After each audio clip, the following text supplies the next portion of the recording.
how the supply chain broke, and why it won't be fixed anytime soon. Computer chips, exercise equipment, breakfast cereal. By now, you've probably heard, the world has run short of a great many products.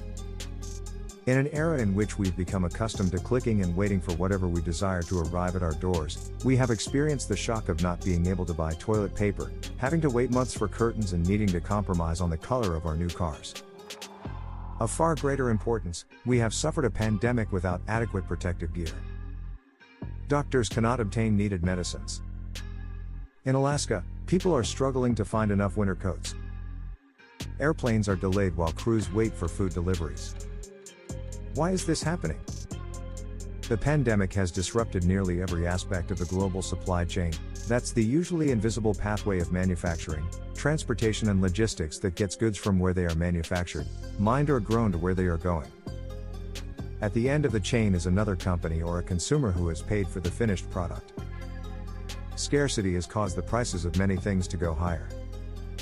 When did this start? The disruptions go back to early last year, to the beginning stages of the pandemic.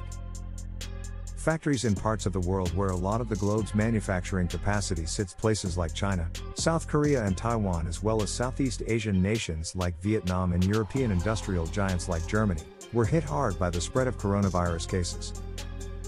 Many factories shut down or were forced to reduce production because workers were sick or in lockdown. In response, shipping companies cut their schedules in anticipation of a drop in demand for moving goods around the world. That proved to be a terrible mistake. Demand for some things, restaurant meals, trips to vacation destinations, spa services, indeed cratered. But Americans took the money they used to spend on such experiences and redirected it to goods for their homes, which were suddenly doubling as offices and classrooms. They put office chairs and new printers in their bedrooms, while adding gym equipment and video game consoles to their basements. They bought paint and lumber for projects that added space or made their existing confines more comfortable. They added mixers and blenders to their kitchens as parents became short-order cooks for cooped-up children. The timing and quantity of consumer purchases swamped the system.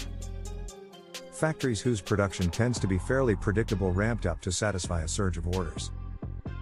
Why couldn't factories just produce more? Many did, but this produced its own troubles. Factories generally need to bring in components to make the things they export.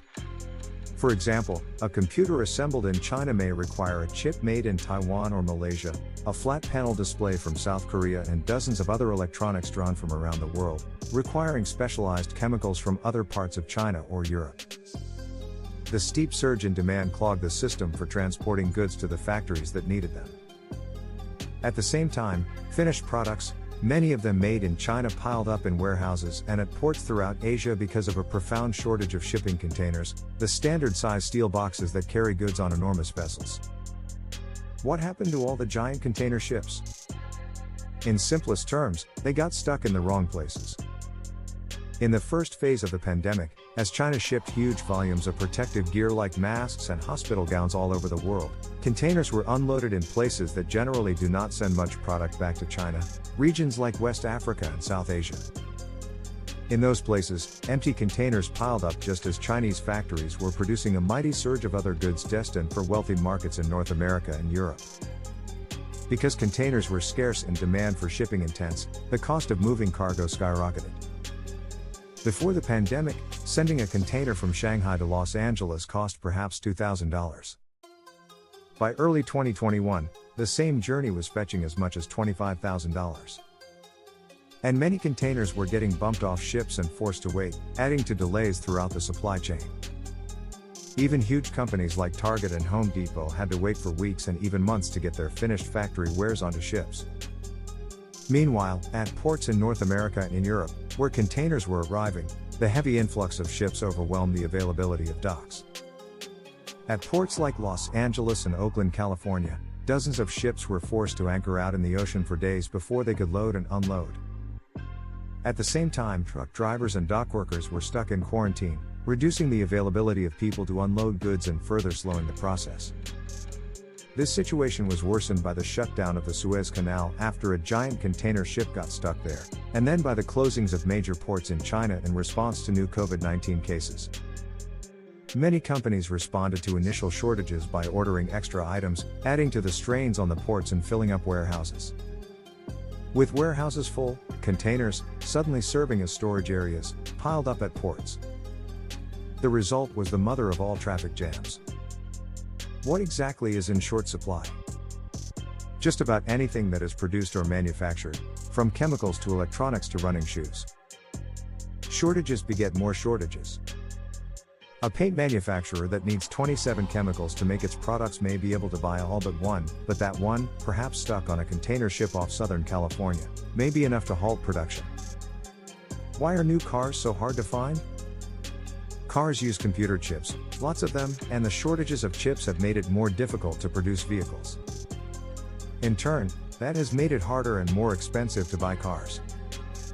Why are some food pantries running short of goods for hungry people? The global supply chain shortages have affected aid groups and non-profits by making it more difficult for them to acquire excess inventory from profit-making companies that are themselves dealing with supply chain issues. Is this really all the pandemic's fault? The pandemic has certainly made supply and demand extremely volatile, shifting faster than the supply chain can adjust. But that came on top of decades of very lean inventories kept by companies to limit their costs. $1 that a car company spends to warehouse computer chips as a hedge against supply chain troubles is $1 that it cannot use on something else, including bonuses for executives or dividends for shareholders. Monopolistic tendencies also help explain shortages. Beef is scarce and prices are high, but this is largely because meat packers have consolidated and eliminated capacity as a way to bolster prices and profitability. These sorts of choke points exist throughout the supply chain. When will the shortages end? No one really knows, but there are good reasons to suspect that this will be with us well into 2022 and maybe longer. Shortages and delays are likely to affect this year's Christmas and holiday shopping season by making it much harder to find key goods. A lot of companies ordered earlier, which is exacerbating the shortages, sending more surges of goods toward ports and warehouses. Mary, please subscribe to the channel and hit the like button. Thank you so much, Mary. Have a great day.